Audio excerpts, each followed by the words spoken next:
DZRH, member, kapisanan ng mga broadcaster ng Pilipinas. Oras sa buong kapuluan, 1 minuto na makalipas sa ang alas 4 ng umaga. DZRH, magandang umaga Pilipinas! Sa DZRH Radio, DZRH TV at DZRH Online. Kasama si Kuya Angelo Palmones. Magandang umaga Pilipinas! Nako, Biyernes pala ngayon. It's Friday. Ados na tayo ng Pebrero 2024. Sa ulo ng ating mga balita, halos pisong taas presyo sa LPG sumalubong sa unang araw ng Pebrero. At least magandang Valentine's Day treat yan. LPA sa Jansan, posibleng maging bagyong Aghon. 3 patay, 5 ang sugatan sa pagsabog ng isang pagawa ng paputok sa Laguna.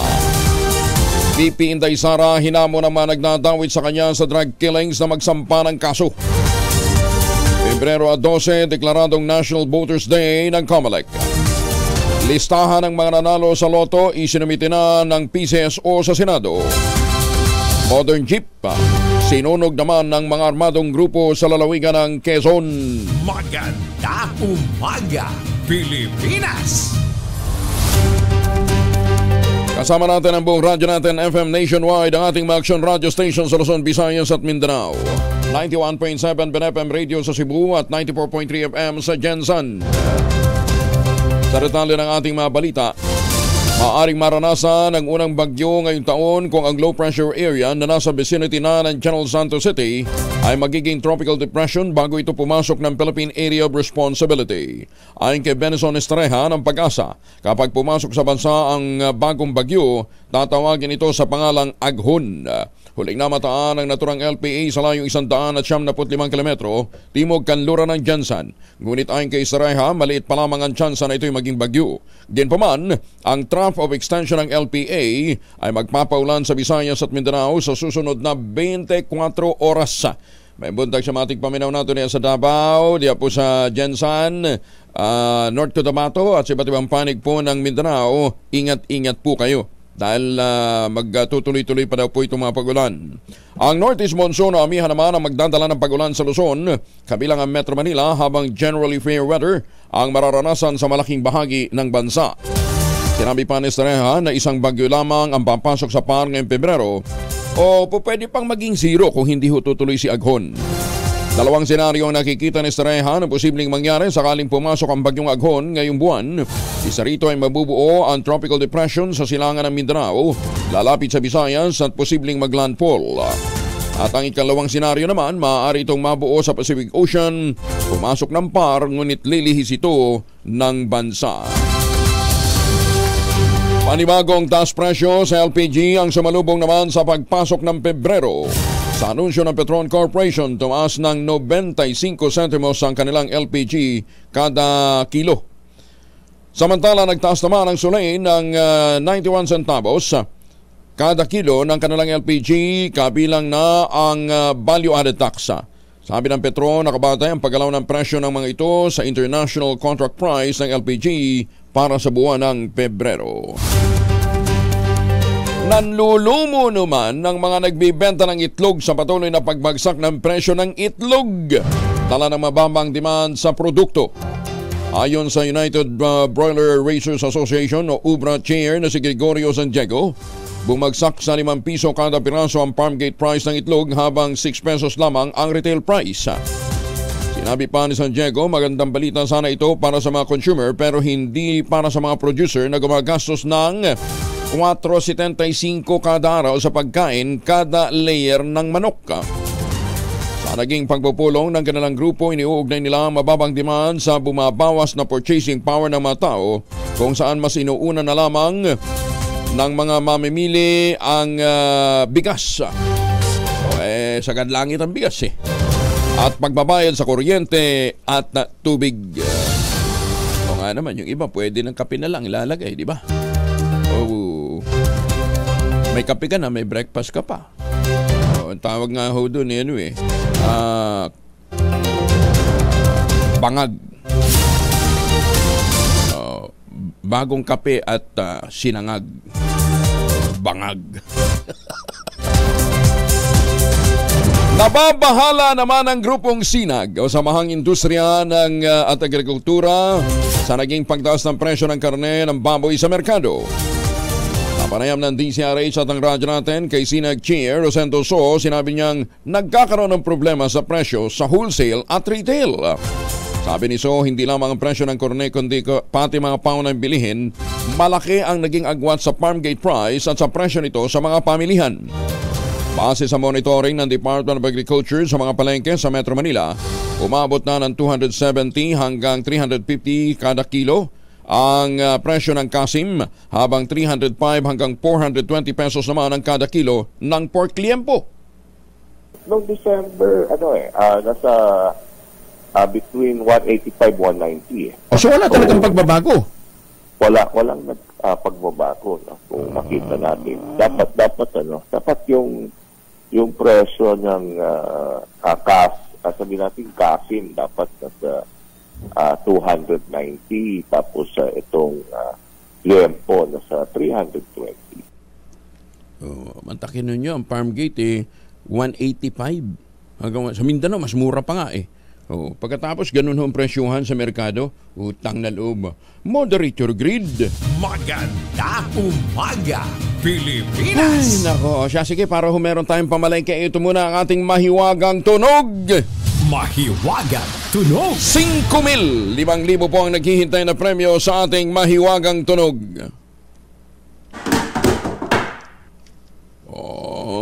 Parang hirap talagang hulaan, ano ha? Pakiunit nga, Engineer Ray. Ayan, hulaan nyo na utang na loob. Ano yung bagay na nahulog at saan ho nahulog? Giveaway na nga ho yan eh. Sige, ang clue. Ang clue, sabi ni Mabel, ay yung isang item daw ayaw ng mga matatanda. Dalawang items yung hinahanap natin, di ba? So yung isang item, ayaw ho ng mga thunders. Bakit kaya?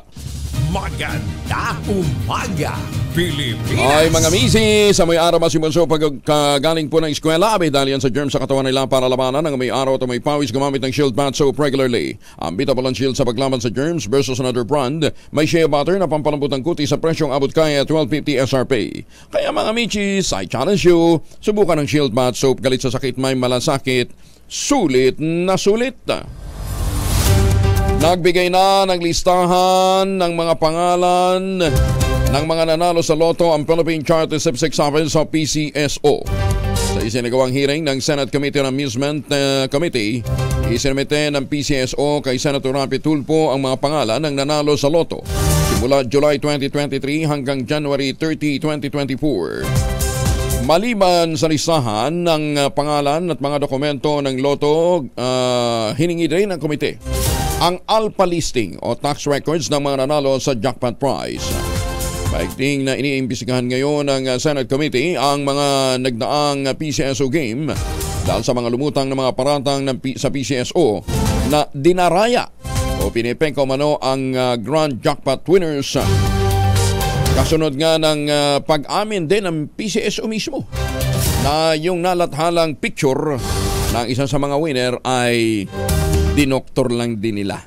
Ayan, para daw maprotektahan ang pagkakakilanlan ng winner. Bacolod City Mayor Albi Benitez, ginitian lamang ang pagkakaugnay sa kanya ng isang sikat na sexy actress. Mag-showbiz nga muna tayo. Kala ko may kilalaman ito dun sa People's Initiative. Ibang PI pala ito.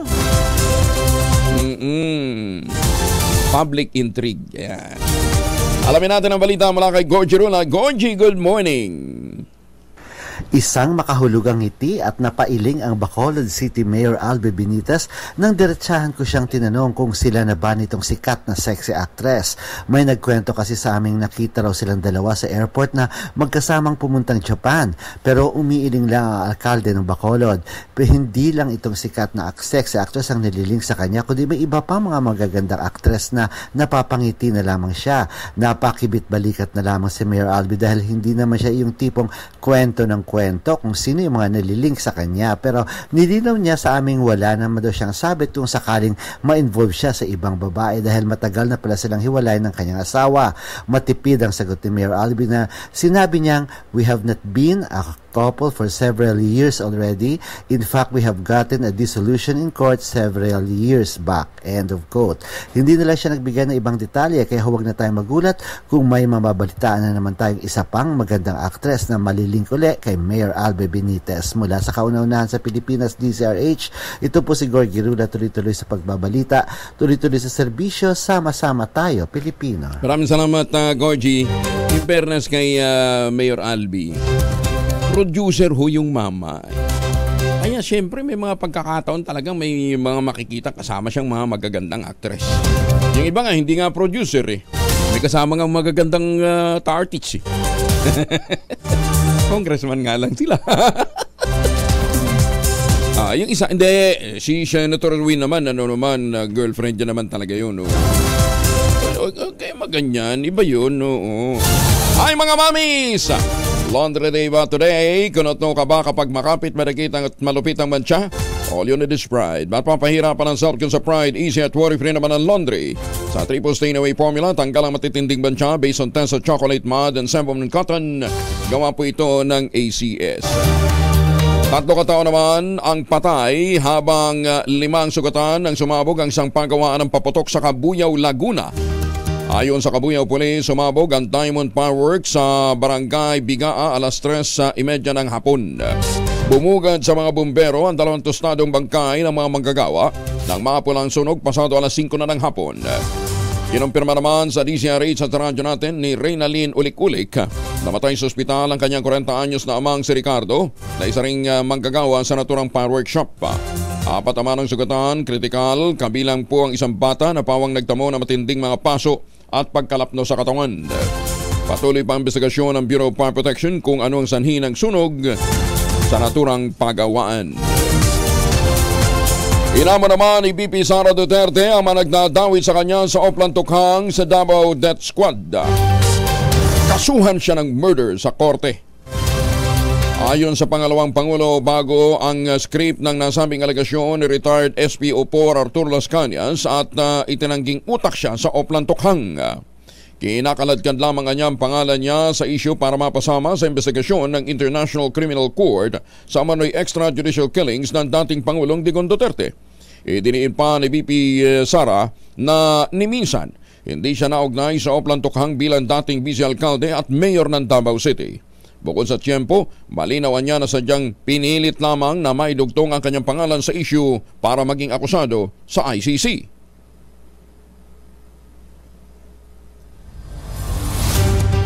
Bigla na lang nagkaroon ng testigo laban sa akin nang mahalal ako na Vice President.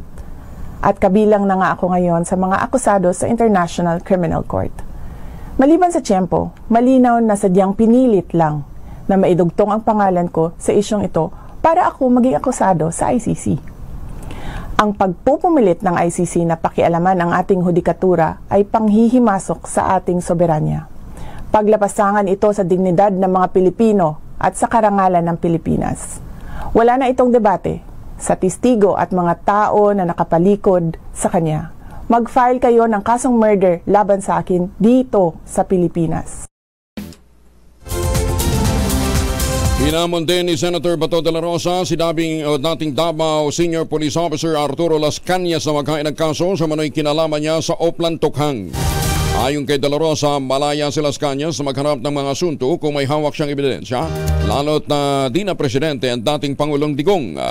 Pinabulaanan din ng senador ang pagdadawit sa kanya sa Davao Death Squad at malinis umano ang kanyang konsensya.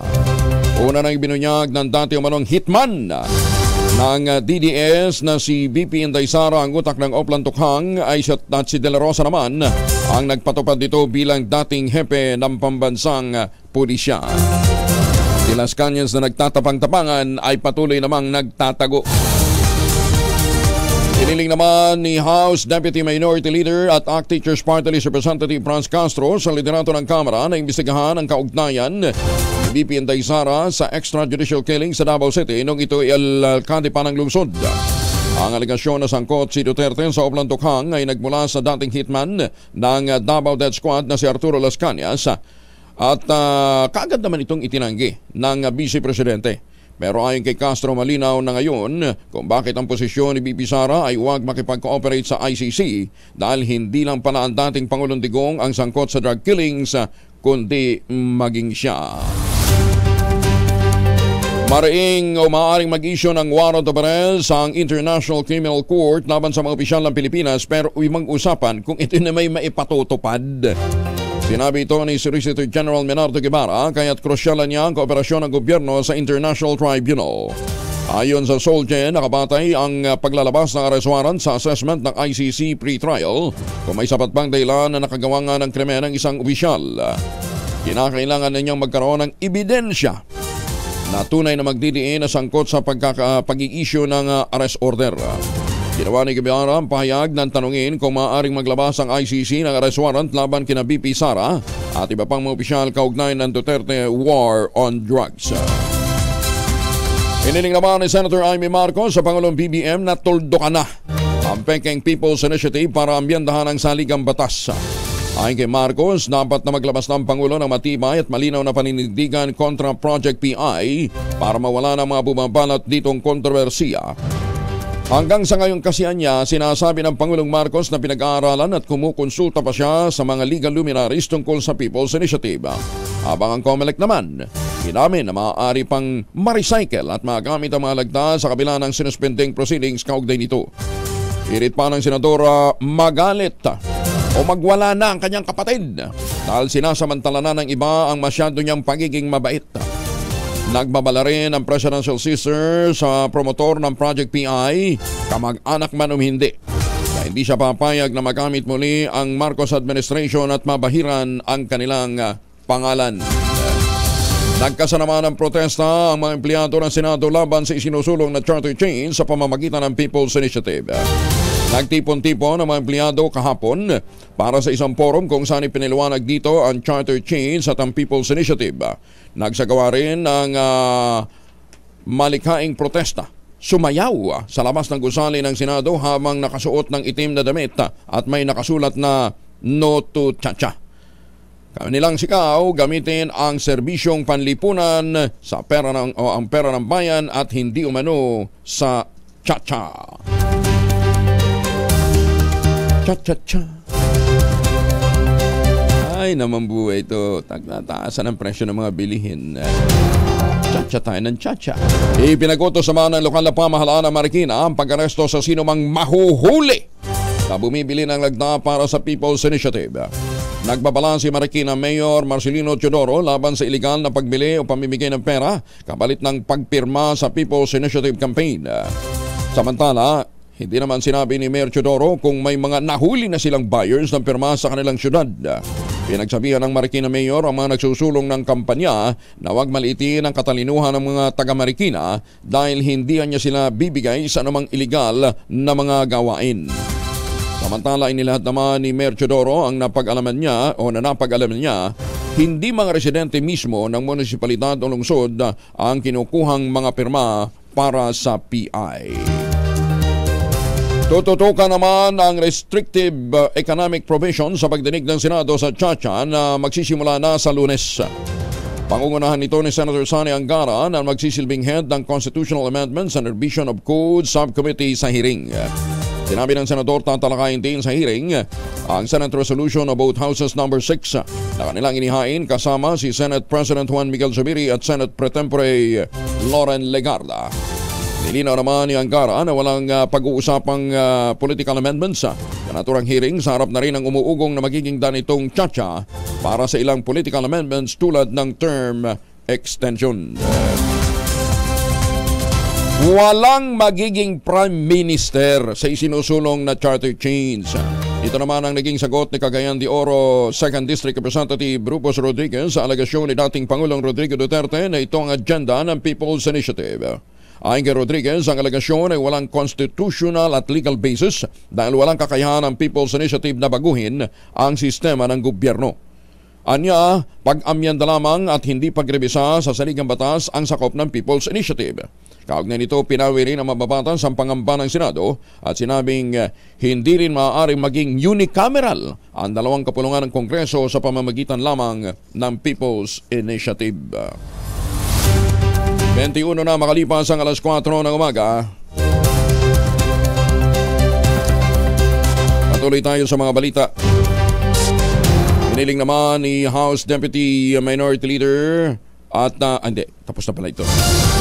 Nabuhay nga muna tayo. Oras muna sa buong kapuluan, 21 na makalipas ang alas 4 ng umaga. Baka may mga importanteng lakad ho kayo ngayon ha. Huwag kalimutan, magbaon po ng Family Alcohol, proteksyon ng pamilya laban po sa mikrobyo. Dalawang formulation ng Family Alcohol na pwede natin pagpilian. Yung Family 70% isopropyl alcohol, especially prepared for clinics, hospital, pharmacies, laboratories. Pero okay na okay din po yan sa mga households. Very effective yan sa disinfection at sterilization. Ganyan ang bagsik ng Family 70% isopropyl alcohol. Maghapon man natin gamitin, no problem. Hindi po manunuyo ang ating mga kabay dahil meron po itong moisturizer. Yun namang mabangong Family Wrapping Compound Improval Cologne. Abayin nyo yung mabangong isopropyl alcohol na gamit ng mga masahista, mga barbero, mga doktor, mga nurse, mga komadrona for sponge bathing and other cleansing purposes. Family Wrapping Alcohol para TCRH subok na sa mahabang panahon. Mabibili sa namang butik at convenience stores nationwide. Family Wrapping Alcohol, hindi lang pampamilya, pang sports pa. Uy, si Catherine Bernardo mananatiling kapamilya. Deselyo daw ng kontrata ngayong araw na ito. Detalye mula kay Morley Alinio. Morley, good morning. Gising na ang showbiz, rampa na Pilipinas. Good morning, Kuya Angel. Well, tinuldo ka na, tinapos na ng ABS-CBN ang mga issue. Isyung noong pa pinag-uusapan na kung saan ay aalis na raw si Catherine Bernardo sa poder ng ABS-CBN. No, hindi totoo yan. Dahil mamayang alas 2, nakatakdang pumirma ng panibagong kontrata si Catherine Bernardo para sa ABS-CBN, sa Star Cinema at kung saan-saan pa na under ABS-CBN. Base sa nakarating sa ating balita, mas maraming proyekto ang nakalaan ngayon kay Catherine Bernardo. Pero ang sigurado, wala sa kontrata na muling makakasama ng naturang aktres si Daniel Padilla. Hoy! Mamayang alas 2 na, mangyayari ang panibagong pagpirma ng kontrata ni Catherine Bernardo. Yan ang ating DCRH Showbiz Status News. Ito po ang inyong RH47, Morley Alinio, tuloy-tuloy sa pagbabalita, tuloy-tuloy sa serbisyo, sama-sama tayo, Pilipino! Babu! Maganda umaga, Pilipinas! Ayan pa, pakikayuhan sa mga suki natin dyan sa Pampanga. Mabilis namang kumilos ang Kongreso para mahatiran ng tulong ang libu-libo kataong apektado ng mga pagbaha sa Davao Region. Agad dinendorso ni House Speaker Martin Romualdez ang agarang pagpapalabas ng 150 million pesos na financial assistance ng Marcos Administration para sa mga biktima ng baha sa Davao Region. Kasabay ng pamamahagi ng 21,000 food packs sa mga lugar mula sa personal calamity funds ng leader ng Kamara at ng Tingog Party List Representative na si Yeda Romualdez. Kaagad din nagpag-ugnayan ang tanggapan ng Tingog Party List sa Department of Social Welfare and Development para sa pagpapalabas ng 30,000 food packs para sa mga binahang lugar. Ayon kay Romualdez, bahagi ito ng pagtiyak ng sa ating mga kababayan sa Davao Region na ang gobyerno ng Pangulong BBM ay naririto upang mabawasan ang kanilang mga alalahanin at dinaranas na kondisyon dahil naman sa pagbaha. Samantala, nabuhayan ng pag-asa ang mga residente sa dalawang bayan ng Batangas na naapektuhan naman ang pagputok ng Bulkan Taal 4 na taon na nakalilipas. Ito'y matapos na pasinayaan ng dalawang housing project sa kanilang lugar. Pinaunduhan naman ito ng Philippine Amusement and Gaming Corporation of PAGCOR. Sa kumpas ni PAGCOR Chair at CEO Altenco, binuksan na ang PAGCOR Village Housing Project sa mga bayan ng Balete at Taal. Kasabay halos na ika-4 na anibersaryo ng volcanic eruption noong Enero ng 2020. Kabilang ang dalawang bayan sa 6 na munisipalidad sa Batangas na tumanggap ng 30 million pesos na pondo mula sa state gaming firm para sa pagpapatayo ng permanent shelters. Ito'y laan para sa mga nakatira sa permanent danger zone ng Taal Volcano. Nasa 200 pamilya ang makikinabang sa katatapos pa lamang na housing unit sa Barangay Iba, ito'y sa Taal, at Barangay Solis naman sa Balete. Magandang umaga kay Mayor Senny Mendoza dyan po sa Talisay, Batangas. Kumusta na po kayo? Uy, Yusek Bobby ng DPWH ha. May pinapakiusap po sa inyo ang mga taga-Talisay na sana daw po yung bakod sa paligid po ng Taal Lake maayos na. Nasira pala ito ng mga nagdaang bagyo, no ha? Yung water intrusion dumadalas na daw po. Binigyan din naman ni Senator Bongo ang kahalagahan ng mapahusay at gawing madali ang pag-akses ng mga mamamayan sa health care service sa bansa. Ito'y kasunod ng huling inilabas na Octa Research Survey noong December 10 to 14 na nagpapakita na ang kalusugan ang pinaka-top concern o pangunahing alalahanin ng mga Pilipino. Sa nasabing survey, 71% ng mga respondent ang nagsabing prioridad nila na manatiling malusog at huwag magkasakit. Ayon kay Senator Go, ang mabuting kalusugan ay susi upang ang mga Pinoy ay maging produktibo at iginiit na ang health ay katumbas ng buhay. Binigyan din pa ng survey ang lumalaking alalahanin hinggil sa seguridad ng pagkain. 50% sa mga respondents ang nagsasabing mahalaga ang pagkakaroon ng sapat na pagkain araw-araw. Mas mataas ito ng 10% kaysa October 2023 survey. Idineklara naman ng Commission on Elections ang Pebrero 12 bilang National Voters Day kasabay ng paglarga ng voter registration period para sa 2025. Ayon kay Comelec Chair George Garcia, layunin ng deklarasyon ay paalala sa publiko ang kahalagahan na maging registered voter. Magsasagawa niyan tanggapan ang poll body ng iba't ibang aktibidad sa nasabing araw upang ipaliwanag sa publiko ang mga proseso ng pagpaparehistro. Aarangkada ang voters registration sa Lunes, tatagal ito hanggang September 30. Listahan... iba na ito. Ala ko kadugtong pa rin eh.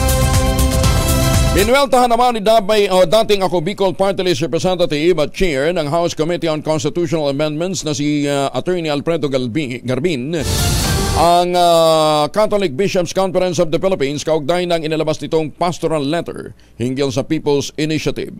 Ayon kay Garbin, bagamat ina-appreciate niya ang ginawang pagkilos ng CBCP para marinig ang kanilang boses, hindi niya sinasangayunan ng mambabatas ang ilang punto de vista nito. Partikular na ang sinasabi ng CBCP na ang People's Initiative ay sinimula ng ilang public servant at hindi ng ordinaryong Pilipino. Pinaninindigan ni Attorney Garbin ng mga nakakalap na pirma para sa PI ay hindi pilit, hindi binayaran at ito ay boses ng taong bayan. Pinunturin ni Attorney Garbin na hindi naman ipinagbabawal ng konstitusyon na sumali ang mga politiko sa mga panukalang amyendahan ang ating saligang batas. Kaya hindi tamang sabihin na ang PI ay sinimula ng mga miyembro ng Kongreso.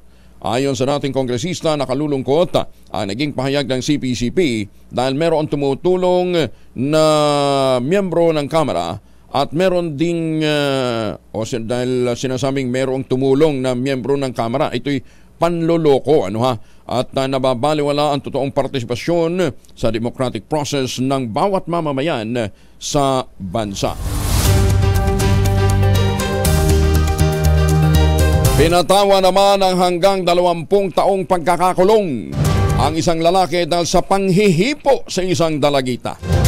Matay sa ulat, itinaas ng lalaki ang palda ng isang 16 na taong gulang na dalagita. Aba, biglang hinawakan ang puwet nito.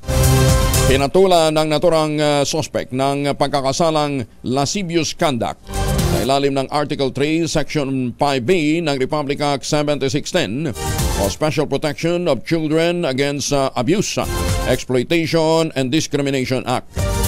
Maliban sa pagkakakulong dahil sa panghihipo ng puwet, pinagbabayad din ng lalaki ng 150,000 pesos sa biktima bilang civil indemnity at para sa moral at exemplary damages. Bagong balita, bagong impormasyon, kasama si Kuyang Angelo Palmones. Magandang umaga, Pilipinas! Ay, para laging magandang ating gising, dapat tayo mag-ultabayo, ha?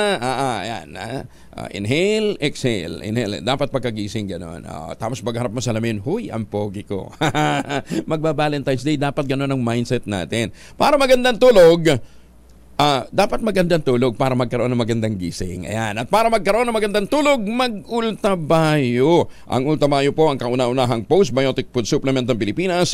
Rekomendado po ito ng mga doktor at rehistrado sa Food and Drug Administration. Inaral po ito ng mga Hapon. Ang Ultabayo po naman ay ang layunin po ng postbiotic ng Ultabayo hindi lamang para magkaroon ng magandang tulog kundi para i-boost ang ating immune system. Ayun. Mamaya nga pala pag-uusapan natin, may makakasama ho tayong mga eksperto. Bell's palsy. Yung bang, bakit nga ba nagkakala iba na stroke yun? Biglang tatabingin mukha mo. Pagkatapos hindi ka naman pala na stroke, diba? Kaya kinakailangan pagka may mga changes po sa katawan natin, sa pagmumukha natin, wala naman tayong ibang nararamdamang masakit, ngumiwi yung mukha natin, pa-check up po tayo. Baka akala ho natin, tawag dito, akala nyo stroke. Hindi ho stroke. Meron po tinatawag na Bell's palsy. At isa daw po sa dahilan ng Bell's palsy ay sleep deprivation. Kaya mahalaga ho talagang tulog Diba? Kasi habang natutulog pala tayo at umabot tayo doon sa level 4, stage 4 ng tulog, yung brain natin nilalabanan yung inilalabas yung mga toxin sa ating katawan. Yun. Kaya importante tulog. Kaya pagka maganda tulog mo, diba? Pagharap mo sa salamin, cute today. Mindsetting lang yan. Bahala yung kapitbahay mo nagsasabing, pangit ka. Diba? Wag mo na siya sagutin, pero ibulong mo, pangit ka rin. Hahaba away pagka sinagot mo di ba? At totoo lang, pagka nagsinabihan ka ng pangit ka, inggit lang yun. Bakit? Maganda ka ba? Pagka may nagsasabing, ay, kamukha mo si ganito, pangit mo. Bakit? Maganda ka ba? Pero huwag nyo na sagutin. Insecure lang ho sa inyo yun. Dalawa yun, kung hindi insecure, crush ka. Magba-Valentine's Day. Ayan, ang Ultabayo po ay available sa Lazada at Shopee at sa lahat ng mga Mercury Drug Stores, sa Amesco Drug, dyan po sa Davao sa Cotabato, sa Pasmed Pharmacy, John's Pharmacy sa Zamboanga at sa Curamed. Pwede din po kayong tumawag sa 0917-110-6580. Ulitin natin 0917-110-6580 para po sa mga katanungan ho nyo, mga clarification po ninyo. Meron po diyang mga medical experts na nagka-standby para magbigay ho ng kasagutan sa inyong mga tanong. Sa panahon ho na stressful ang buhay, kailangan po natin ng kaagapay. Yan po ang Ultabayo. Magandang umaga, Pilipinas! Oras mo na 36 makalipas ang alas 4. Magandang umaga, Pilipinas! 38 na makalipas ang alas 4 na umaga. Ratsyada muna tayo sa mga probinsya. Yung mga main road na po sa Davao Region nananatiling lubog sa tubig baha. Ang daming mga bus na biyaheng Davao at Butuan City ang nakatenga. Detalye na balita mula kay Jun Di Makuta, RH19. Assalamualaikum, Jun. Alaikum assalam, Kuyang Angel. Huminto na ng bahagya ang ulan sa Davao Region, subalit mataas pa rin ang tubig baha sa iba't ibang lugar bunsod ng ilang araw na ulan habang nakikiramdam pa sa takbo ng panahon ng mga lumikas sa pamilya mula sa iba't ibang evacuation center sa 3 rehiyon sa Davao. Sa bayan ng Mungkayo, maraming stranded na pasahero na biyaheng Davao City at Butuan City, lula ng passenger bus at ng mga pribadong sasakyan ang nakatenga lamang sa tabing highway sa buong maghapon dahil sa mataas pa rin ang tubig baha na umaapaw sa National Highway. Sa Tagum City naman, as of 7:22 kagabi, may mga kalsadang malalim pa rin ang tubig baha. Hindi pa rin maaring madaanan ng alinmang sasakyan ang Carmen via Guadalupe, Santo Tomas via San Miguel, B.E. Duhali via San Miguel, Asuncion via Pagsabangan at Purok Dancing Lady San Agustin. Habang ang Tagum Carmen via Guadalupe ay maaring may makadaan mga sasakyan, subalit yung mga matataas lamang na truck tulad ng dump truck at 10-wheeler trucks. Habang passable naman ang Tagum Mawab National Highway. Habang sa Davao City naman, nasa kabuang 1,902 families o nasa 6,749 individuals ang apektado ng baha mula sa more or less 17 barangays. Mula sa kaununahan sa Pilipinas, DZRH, ako si RH19, Jun Di Makutak, tuloy-tuloy sa pagbabalita, tuloy-tuloy na serbisyo, sama-sama tayo Pilipino. Sukran, Jun, maraming salamat. Samantala, paano hindi babahain? Kinalbuhunin yung bundok. Ayun ba? Titigas ng ulo ninyo. Eto pa, mahigit 2 milyong pisong halaga ng ilegal na pinutol na punong kahoy na recover naman sa Limay, Bataan. Pero putol na. Di ba? Dapat yun hinuhuli habang may mga nag-a-attempt pa ng mamutol. Detalye ng balita mula kay Danny Kumilang, RS37. Danny. Na-recover na pinagsanib pwersa ng Limay PNP, DNR, Forest Guard, LGU Limay, Dual Patrol Base at 69 IB Philippine Army ang nasa mahigit na 2 milyong piso na halaga ng mga pinutol na kahoy na inabandon na sa bahaging kabundukan sakop ng Barangay Doli, Limay, Bataan. Ayon dito kay Limay Chief Major Dennis Duran, nasa 41,483 board feet ang kanilang na-recover na pinutol ng mga puno na nagkakalaga ito sa kabuuan na 2,488,980 pesos. Sinabi pa ni Major Dennis Duran, ang ibang mga pinutol na puno ay napakalaki na 4 katao ang kayang yumakap sa iisang puno lamang dahil mga century tree na umano ang mga ito at posibleng nakatunog ang mga illegal logger dahil nang dumating sila sa nabanggit na lugar ay walang tao at tanging mga pinutol na puno lamang ang kanilang dinatnan sa lugar. Ang mga inabandon ng kahoy ay binabantayan ngayon ng DNR, Philippine Army, Forest Guard, LGU at Dual Patrol Base sa naturang kabundukan. Mula sa kauna-unahan sa Pilipinas, DCRH, ito si Danny Kubilang. Tuloy-tuloy sa pagbabalita, tuloy-tuloy sa serbisyo. Sama-sama tayo, Pilipino! Maraming salamat, Danny. Mayapa kay kayungan sa ating mga kababayan dyan po sa Pampanga. Kaya ako hindi nagsasawa sa pagpapasalamat kay Congressman Ador Plato. Hindi lang ho pagtatanim ng puno, pagtatanim ng kawayan. Ang kanila pong ginagawa dyan po sa mga watershed po ng Angat Dam, sa Angat, sa Norsagaray, sa Santa Maria. Napakahalaga po na magtanim ho tayo ng kawayan dahil nagsisilbing buffer stock ho yan doon ho sa mga stakeholders natin sa bundok. Kasi pagka nagpuputol ho tayo, di ba? Yung mag-uuling, yung mga magkakahoy, pupunta ho ng gubat yan, nakita ho yung itinanim na puno, sinlaki na ng binte, hindi niya alam, bahagi yun ng tree growing program ho ng DNR. Di putol, ala na. Kaya yun nagkakaroon tayo na. Pero samantala kung merong mga kawayan, yun ang pagtutuunan nila ng pansin, di ba? Kasi mas marami silang madaling pagkakitaan, mas madaling putulin yung kawayan, di ba? Pwede silang gumawa ng bamboo charcoal. Pwede rin ho sila. Ang dami pwedeng gawing negosyo ho sa kawayan. Kaya, Kong Ador, maraming salamat po dito sa inyong mga inisyatiba dyan po sa pangangalaga ng Angat Watershed. Kaso naman ng influenza-like illness tumaas dahil sa nararanasang malamig na panahon sa Baguio City. Detalye ng balita mula kay Romy Gonzalez sa RH41. Naimbag na bigat ka na kayo amin lakay. Romy. Tumaas na 80% ang kaso ng influenza-like illnesses sa Baguio City sa nakalipas na ilang araw. Ayon kay Dr. Celia Flor Brillantes, City Health Officer, epekto ito ng malamig na panahon na kasalukuyan nararanasan sa nakalipas nilang araw na dulot ng hanging amihan. Ito ang nagdudulot ng sipon at ubo at allergic reaction sa ating mga kababayan. Dahil dito pinayaw ni Dr. Brillantes ang publiko na iwasan ng malamig na inumin, magsuot ng makapal na damit at palakasin ang resistensya.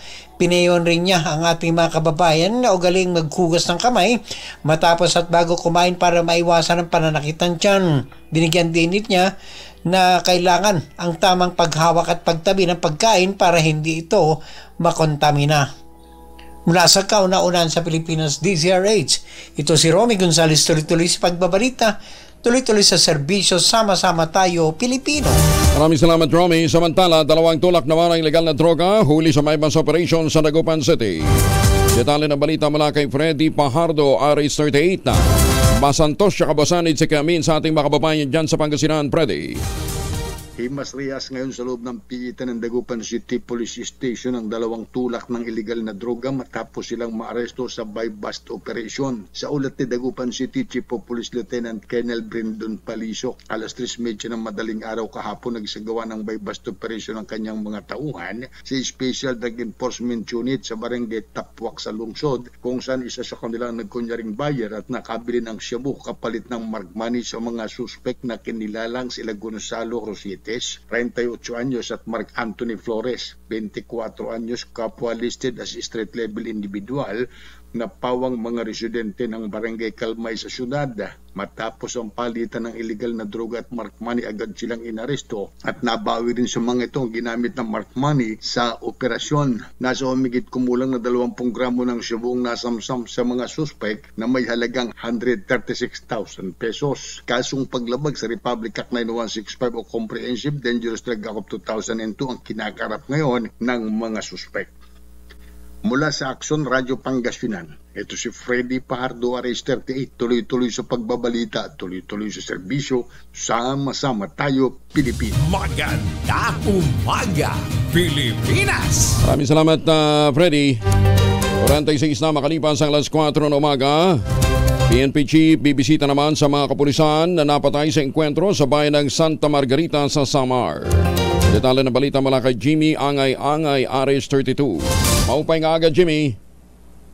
Bibisita ngayong araw si Chief PNP Police General Binamin Acora sa 3 kapulisan na namatay sa enkwentro sa Barangay Mahayag, Santa Margarita, Samar noong Enero at 31 alas 5 ng umaga. Kasama na bibisitahin ng 4 na kapulisan na sugatan na ginagamot ngayon sa ospital. Ito ang sinabi ni Police Regional Office Information Officer Police Major Marjorie Manuta. Ayon kay Major Manuta, sa syudad ng Kalbayog pupunta si General Acorda, kalapit na syudad sa bayan ng Santa Margarita, Samar. O na dito nabigyan ng financial assistance sa mga biktima ng mga pulis. Hiling ng kapulisan ay pagbigay alam kung saan ginaroroon na ng 3 akusado na sangkot sa pamamaslang sa kapulisan na may kasong 2 bilang ng murder at 2 bilang ng frustrated murder na sina Edito Ampuan, Jojo Altarejos at Rogelio Macorol ng Barangay Mahayag, Santa Margarita, Samar. Sila ay sisilbihan sana ng warrant of arrest ng paputukan ang mga kapulisan. Samantalang 7 suspek na kasama sa pamamaslang sa mga PNP personel na dakip na ng Santa Margarita PNP at nasampanan ng kasong multiple murder at serious physical injuries. Mula sa Action Radio Tacloban, ito si RH32 Jimmy Angay-Angay. Tuloy-tuloy sa balita, tuloy-tuloy sa serbisyo, sama-sama tayo, Pilipino. Daghang salamat, Jimmy. Mga sakay ng bangka de Saguan o di makina sa Catanduanes, inuobliga na ngayong magsuot ng life jacket. Detalye na balita mula kay Ray Baton Jr. Ray. Pinauobliga na ngayon ng lokal na pamahalaan ng Catanduanes sa mga owner o operator ng mga disagwa na dimaki ng bangka sa labas ng 1,000 metro mula sa shoreline na magsuot ng life jackets. Ayon kay Provincial Board Member Jose Romeo Francisco, author ng nasabing ordinansa, kinakailangan na umunong magsuot ng life jacket ang lahat ng sakay ng bangka sa mga maglalayag sa labas ng 1,000 metro mula sa shoreline. Ito ay para masigurong ligtas sa mga sakay ng bangka. Aniya, kapag masama rin ang panahon ng ilang mangingisdang napapabalitang nawawala at kung sakaling may life vest ay mataas ang tsansang matagpuan at makasurvive pa ito. Magmumulta ang operator o may-ari base sa ordinansa ng 1,500 pesos kada pasahero na sakay ng bangka na walang life jacket at sakali mang may nangyaring sakuna, may mamatay, ay may penalidad na 5,000 pesos o pagkakakulong ng hindi lalagpas sa 1 taon o diskresyon ng korte. Kasabay na rin ng civil damages dahil sa resulta ng kapabayaan. Sa Vira, Catanduanes ay nauna ng namahagi ng nasa 760 na life jacket sa mga restadong mangingisda. Ayon kay Viraca Mayor Samuel Laines, mula sa MDRR Fund ang nasabing pondo at una nang namahagi ng life vest ang Virac taong 2016 to 2019 at naisipan muling magbigay ng bago at modernong life jackets na magagamit ng mga mangingisda. Ayon pa sa ordinansa ay ang LGU magbibili o maglalaan ng pondo sa mga mangingisda walang kakayahang makabili nito. Paglilinaw ng bukal na kahit umano hindi taga Catanduanes ay maaaring hulihin at pagmultahin basta nakapasok sa territorial waters ng Catanduanes. Sa ngayon ay aprobado na ito sa Sangguniang Panlalawigan sa Catanduanes at hinihintay na lamang na i-publish ito sa local newspaper bago i-implementa sa probinsya.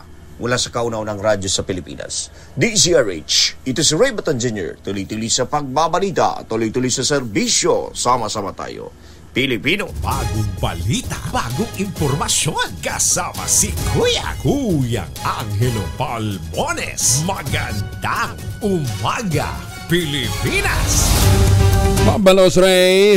Samantala, pinatitigil ni Senate Minority Leader Coco Pimentel sa PCSO ang pilot testing ng iLotto o digital version ng lottery games. Ayon kay Pimentel, dapat munang suriin ang picture ng bagong lunsad na iLotto sa gitna ng posibleng panganib nito. Kailangan na niyang maunawaan muna ang mga possible risk sa computer system, lalo't hindi naman alam kung paano ito gumagana.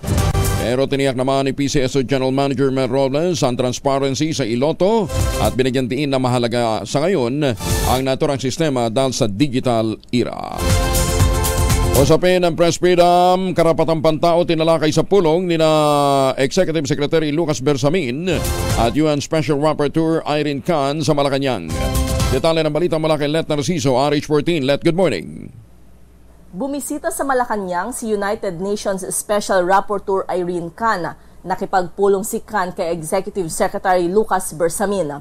Tinalakay ng dalawa ang mga usaping may kinalaman sa press freedom at freedom of opinion sa Pilipinas. Gayon din ang mga hakbang ng pamahalaan sa pagpapalakas ng rule of law at karapatang pantao sa ilalim ng Administrasyong Marcos. Tumagal ng 1 oras ang pag-uusap ni Bersamin at Khan. Nagpasalamat naman ang UN Special Rapporteur kay Executive Secretary Bersamin sa pagbibigay nito ng oras na makaharap siya sa kabila ng pagiging abala sa trabaho. Una nang sinabi ng Presidential Task Force on Media Security na kontento ito sa mga naging obserbasyon ni Khan sa pagbisita sa bansa. Naipakita daw kasi ng Pilipinas na masigla ang demokrasya, lalo na ang malayang pamamahayag at pagbibigay ng opinyon. Para sa kauna-unahan sa Pilipinas, DZRH, ito si Let Narciso, tuloy-tuloy sa pagbabalita, tuloy-tuloy sa serbisyo, sama-sama tayo Pilipino. Maraming salamat, Let. Si Senator Bongo dumipensa sa akusasyon na siya ang tagalista ng mga target ng Davao Death Squad. Detalye ng balita mula kay Raymond Edpas, RH28. Raymond. Pawang gawa-gawa lamang at puro kasinungalingan. Ito ang deklarasyon ni Senador Christopher Bongo kasunod ng akusasyon ni retired Davao City Police Arturo Las Cañas na siya ang tagalista sa mga target ng Davao Death Squad o DDS. Ayon kay Go, wala siyang listahan na nakita kailanman at wala ding iligal na kautusan si dating Pangulong Rodrigo Duterte kahit mayor pa siya noon ng Davao City. Giit ng senador, paulit-ulit na lang ang maganitong akusasyon at wala namang napatutunayan. Lumang tugtugi na ito dahil kung may ebidensya sila, dapat noon pa sila kinasuhan. Sa kabila nito, sinabi ni Go na nakafocus pa rin ang kanyang atensyon sa pagtulong sa ating mga kababayan na nangangailangan.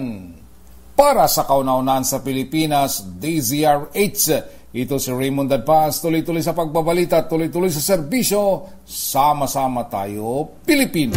Dagang salamat, Raymond. Hoy, baka wala pa ho kayong napipisil na pangregalo, ha? Huwag natin kalimutan, nandyan po ang Tangerine Chocolate. Ilang araw na lamang magba-Valentine's, ha? Tangerine Chocolate, available po sa 0919-095-5935. Ano nga ba itong Tangerine Chocolate na ngayon parang nakaka-addict ho sa mga mahilig sa tsokolate? Ito po ay locally made chocolate na produkto ng mga magniniyog dyan po sa lalawigan ng Quezon. Sa tulong nga po ni Dr. Helen Tan, itong mga magniniyog na natin umaasa sa kopra, ngayon mga MSMEs na. Kita ho ninyo. Nagtanim ho sila ng mga kakao sa ilalim po ng mga nyugan. Pagkatapos, nung maganda na ho ang kanilang harvest, magaganda yung quality ng beans, pinrocess nila para maging tangerine chocolate. Alam mo namin yung si Dr. Helen Tan, from end to end kung tumulong. Kaya bukod ho sa produksyon ng tamblia, pinrases po ito para maging tsokolate. At ngayon nga po, ang brand nila available ay Tangerine Chocolate. Available sa 0919-095-5935. Tangerine Chocolate, produkto ng mga magniniyog at mga magsasaka dyan po sa lalawigan ng Quezon. Ang sabi nga po ni Dr. Helen Tan, sino bang magmamalasakit sa Pilipino kundi ang kapwa Pilipino? Magandang umaga, Pilipinas! Ay, teka muna. Brian, Sir Brian Posada, sabay na ho kayo. Via Zoom. Iniintay na ho namin kayo, ha? Magandang umaga, Pilipinas! Kasi siya nag-text sa akin, sabi niya nakastambay na raw siya. Sandali, Ito muna, mahiwagang tunog muna tayo. 5,000 to. Diyos may Ginoo, pang-Valentine's to. Mahiwagang tunog.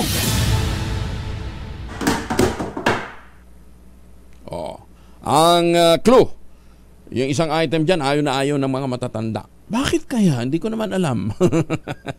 Ayan ha. Ang inyong gagawin, ipadala po inyong masagot sa 0919-282-6485. Sundin ang tamang format ng pagte-text, empty space, name / address / contact number / at ang inyong sagot. Isang beses lamang po maaaring mag-text sa ating text line gamit ang inyong mobile number. Magandang umaga, Pilipinas! Meron kaya niyan doon sa mga bahay na ipinagawa ng Westchester Realty? Hindi ko lang alam. Anyway, para ho doon sa mga naghahabol at gustong magregalo ng bahay sa kanilang mga mahal sa buhay ngayong Valentine's Day, samantalino natin ang pagkakataon.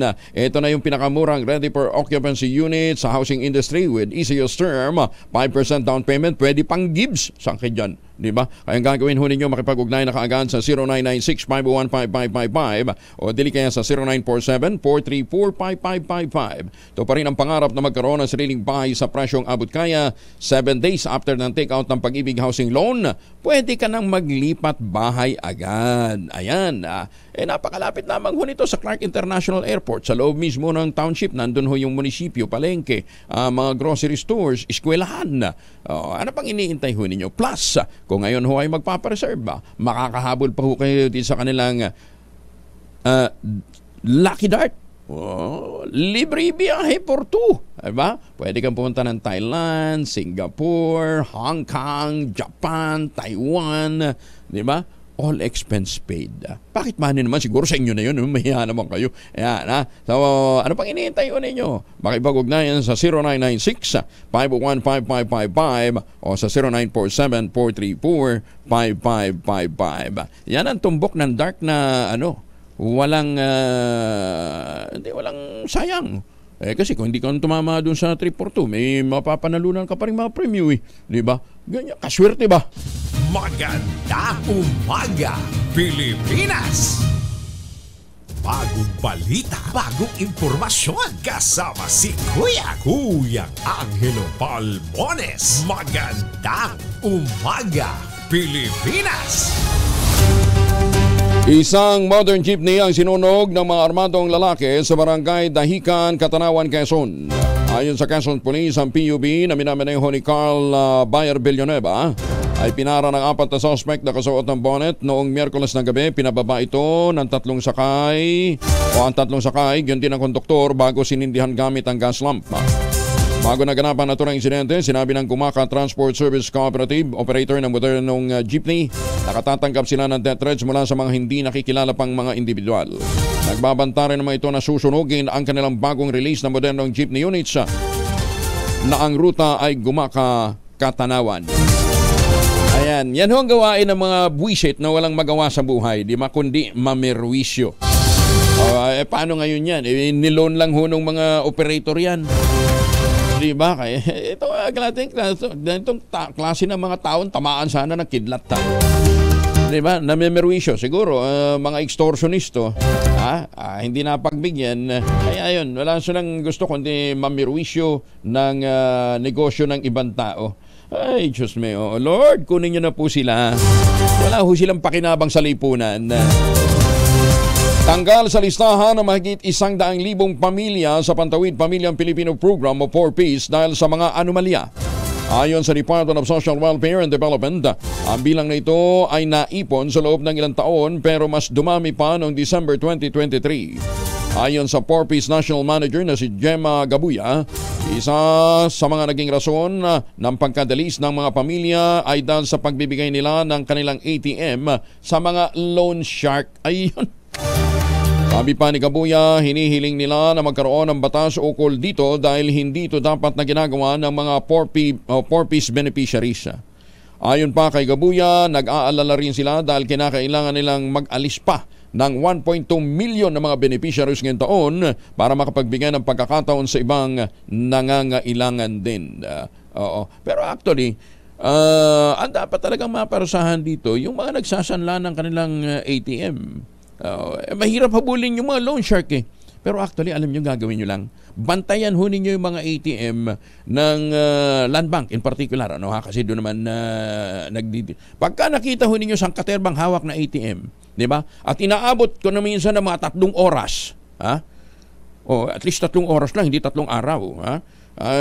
Pa-withdraw, nagwi-withdraw, na nakakabwisit ko minsan, nag-iintay ka pagkahaba-haba ng listahan, sigurado ho ako, 100% loan shark yan. Maganda umaga, Pilipinas! Pag-usapan nga muna natin ang sleep deprivation na nagiging sanhi ng tinatawag na Bell's palsy. Kasi marami hong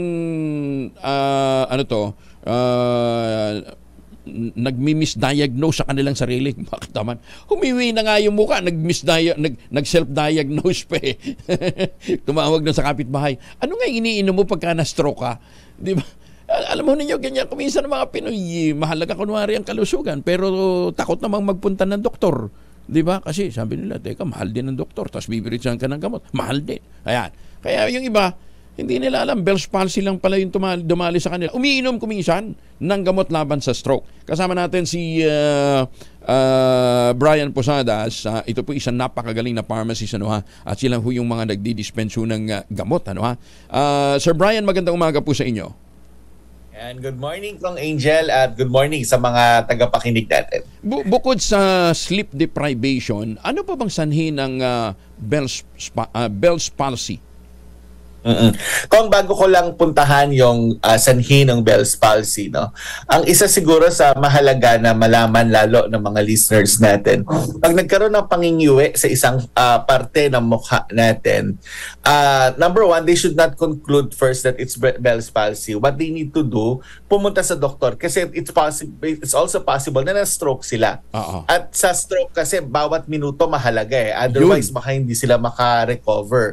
So kapag nakaramdam sila na nahihirapan, kasi hindi naman yan yung biglang ngingiwi agad eh. So kapag nakaramdam sila na para naglulus na yung control nila rito, hindi na gumagalaw, that's the time they really have to go to the doctor. But at the end of the day, well, prevention is always better, right? So dapat nagpa-check up talaga sila. So puntahan ko ngayon yung sa Bell's palsy. Kapag nagka-Bell's palsy, ano ba yung nagiging sanhi nito?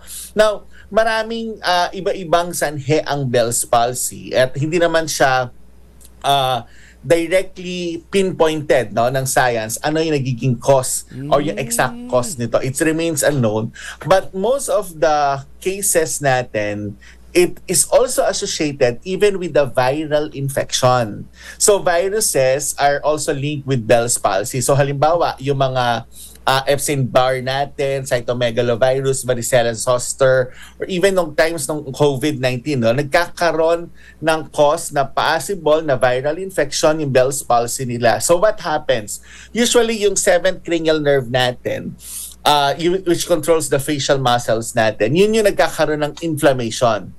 So pag nagkaroon ng inflammation, yung 7th cranial nerve natin, there is a possibility for them to lose control of the right or left side of their face. Basta yung kalahating parte ng mukha, that's what it causes the Bell's palsy. Nakikita yung symptoms that it's Bell's palsy. Again, medyo same ito pag na-stroke din, kaya kailangan magpupunta tayo sa doktor. So yung facial movements natin, yung expressions natin, because there's an inflammation on our cranial nerve, 7th cranial nerve, yan yung nagkukos nito. Kaya isa sa mga leading causes ng Bell's palsy. So kailangan alam nila to. So tama ka kung kanina, nag-Bell's palsy pala, pero ang ginagawa, nagtanong sa kapitbahay anong gamot sa stroke, hindi siya yung gamot for Bell's palsy. Okay. Sabi mo cranial nerve. Bakit nagkakaroon ng inflammation yun? Anong cause? Well, pagka nagkaroon tayo ng infection, possible naman kasi yan napupunta talaga doon. Posible magkaroon ng inflammation sa cranial nerve because of that. At what age usually nangyayari ito? Kasi kuminsan may mga bata yes, pa nadadali. Kaya nung una, akala ko senior citizen lang nadadali ng Bell's palsy. Yung pala kahit mga bata. Correct. Kasi walang pinipili ang viral. Lalo na kung viral yung virus, yung cause ng kanilang Bell's palsy, walang pinipiling edad yan. Posibleng mamaga yung nerve nila na yon, which would cause the Bell's palsy. Kaya may mga bata. Bakit posibleng mga bata din? Kasi posibleng, okay. Usually napapansin yan in the youngest, mga bata, tsaka oldest. Bakit? Anong common sa kanila kong immunity? When you have a weak immune response, when you have a viral infection, your body could not respond immediately to it. Therefore, nagkakaroon ka ng infection, hindi nakakalaban na maganda yung immunity mo. Dito konektado yung sleep deprivation. Bakit pagkakulang ka sa tulog, hindi sapat yung tulog mo, posible kang magka-Bell's palsy? It's simply because mababa yung immunity mo pag kulang ka sa tulog, hindi ka well-rested. So when you have infection, possible na magkaroon ka talaga ng inflammation. So yan yung connection dyan. No? Pagka hindi maganda tulog mo, hindi maganda yung immunity mo, that also goes without saying. No? Plus your body is not well rested, your muscles could not regenerate, no? Yung mga kailangan niya. That's why mabilis at mas mataas yung risk mo for your that Bell's palsy. Okay. Sabi ko nga, pagka nakangiwi yung mukha mo, wag na kayo mag-self-medicate. Pumunta na kagad sa doktor, pero yung iba kasi, sabi nila, nagising ako, hiwi mukha ko. Kung talagang stroke to, natuluyan na ako, di ba? Ganun na nila. Dapat nag-paralyze na. Hindi naman daw. Pagkagising niya, parang hiwi lang ang mukha. Nakapag-breakfast pa siya. Yun nga lang, hindi siya makangiti. Pagka ba hindi mo pinansin ang Bell's palsy, okay lang. Yung nga lang, pangit ka. Tabingin mo ka mo, di ba? Yeah, possibly sila nagkaroon ng transient ischemic attack, number 1, yung mild lang na stroke. Or, Bell's palsy, yun nga, at the end of the day, nagkaroon na, habang natutulog sila, nagkaroon ng inflammation. So, dapat ba na pabayaan siya? Hindi din. Tatagal yun eh. And it becomes parang mas mahirap siyang mag-reverse. Nare-reverse ang Bell's palsy. Marami naman tayong kakilala na nagka-Bell's palsy na nabalik yung na-regain yung muscle. Again, the treatment dito, walang exact na treatment, but usually, what the doctors would be giving you are steroids, some antiviral medicines kapag nakita nila that it's caused by virus. Ang problem sa Bell's palsy, even your eyes, hindi nakaka-close yung ability to close niya. So, nagkakaroon ng dryness and injury. So, nagbibigay din dyan ng mga eye drops natin. But ang usual talaga na ginagawa dito is physical therapy. So lalagyan niya ng TENS na tinatawag yung parang maliit na kuryente at talaga ginagawa ng treatment sa physical therapy para ma-regain mo yung control ng muscle mo. Kaya tayo nagbibigay ng steroid kasi because of, sabi ko nga kanina, inflammation. Kaya nagbibigay yung doktor para mawala yung inflammation na yon at nagbibigay ng antiviral medicines if it's caused by a virus. So yun yung mga treatment dito. But usually merong physical therapy yan. Pag tumagal na yan, halimbawa, pinabayaan mo, hindi, medyo slight lang naman yan. No? Matagal ng iwi, hindi na ma-recover basta yon kasi you totally lost control na of your muscle. So, nagsasag na siya. So, bakit mo hayaan yun, di ba, na ganun? May treatment naman yan. So, you have to go to the doctor. Pwede yang matreat kasi pwede ma-reverse naman yan. Okay. Bakit daw ganun, Sir Brian, na-treat yung Bell's palsy sa left? Aba, after several months, nasa right na naman siya. Ba't yan? Ba't palipat-lipat? Oo. Yeah. So most probably, meron cases talaga tayo na nagkakaroon ng nare-repeat or nagkakaroon ng another recurrence. But usually ang recurrence around 8 to 12% of the patients. Again, hindi naman known yung preventive measure para hindi siya lumipat sa left But it all goes down to your control, no? Yung facial control mo because of the cranial nerves mo. So kaya possible kung hindi pa na-treat totally yung inflammation, bumalik ito, lipat sa kabila. Yun yung nag-loss ka ng control. So, but 8 to 12%. So, mas mahalaga that they go to the doctor kasi they have to go to the root cause of it. Ano yung nag-cause ng inflammation na yan?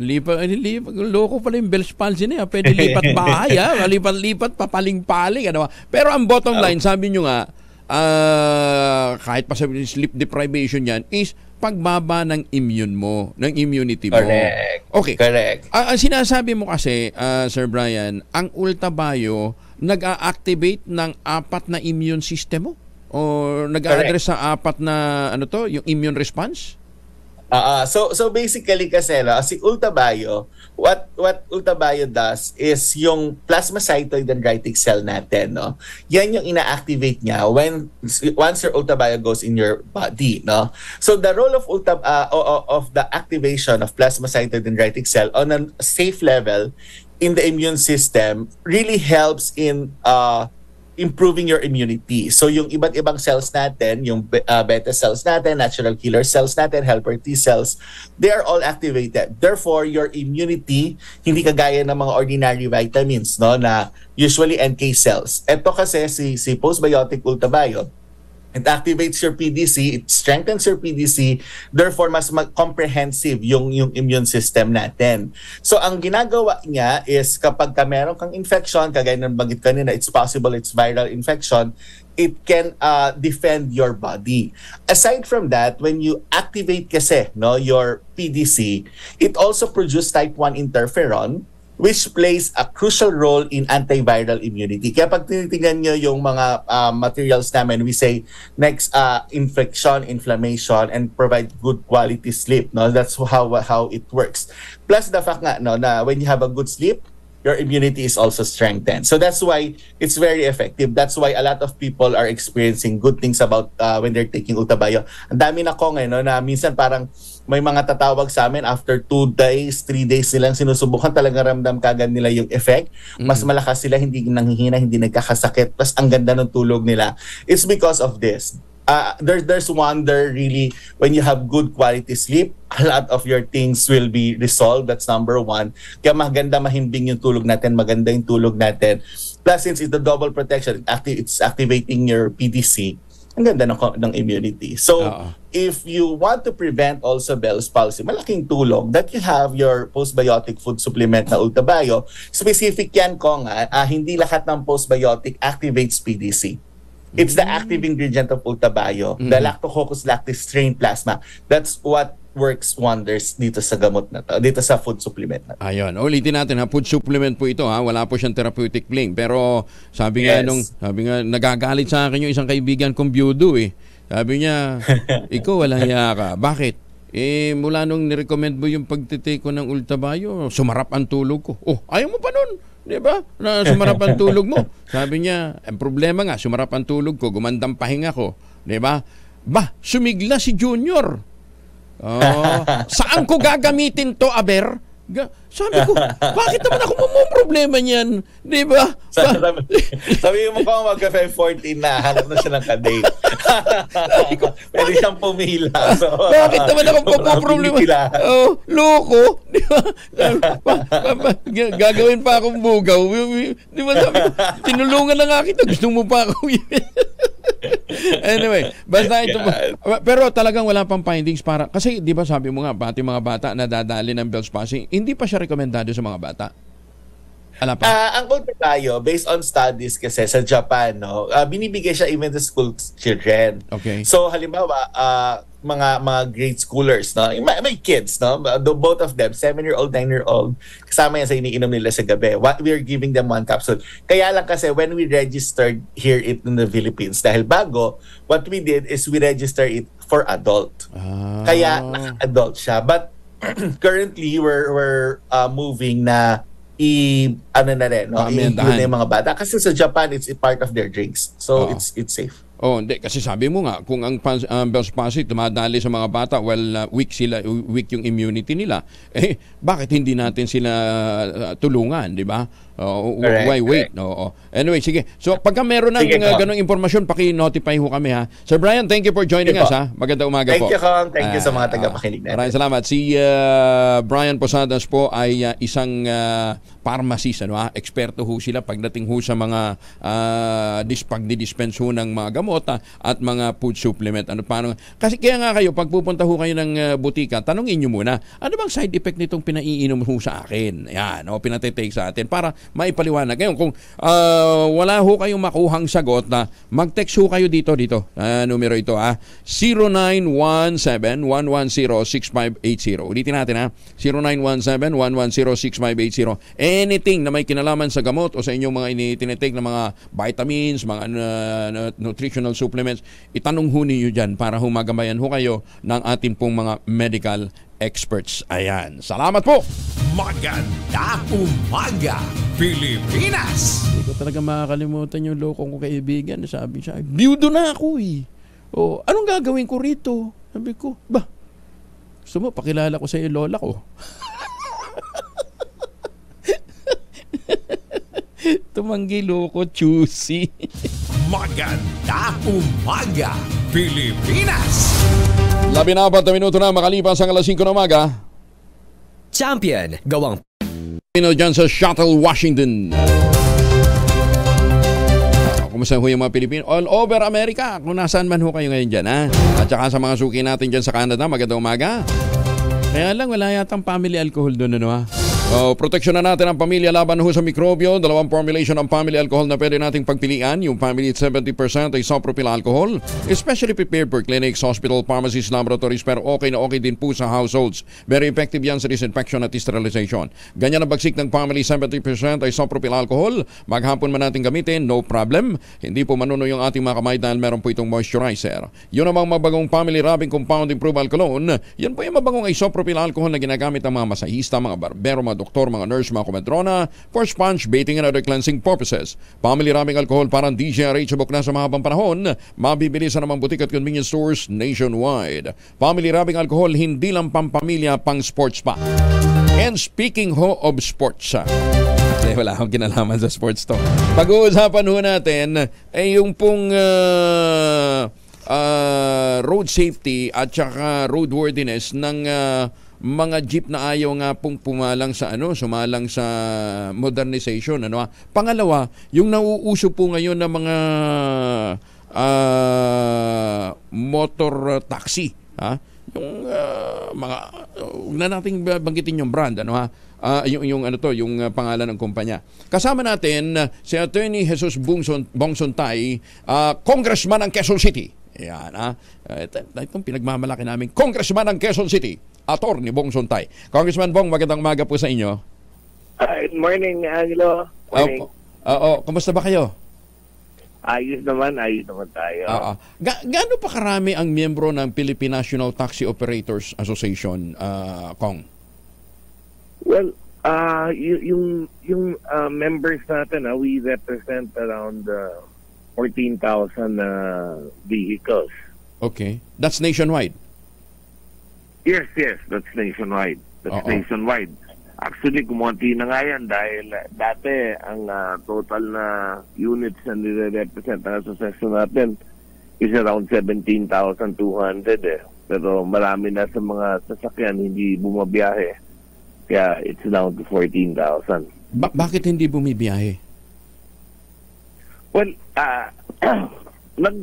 madami talaga mga taxi operators nag-reduce ng kanilang fleet dahil sa baba ng utilization rate. Dahil, for the longest time, yung taxi fare was hindi na nag-increase. So, maraming mga driver ang hutos na maghanap ng ibang hanap buhay na lang.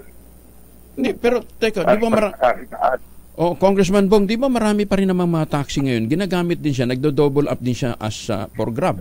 Or yung tawag dito? Yung iba pang yung ride-hailing na lang.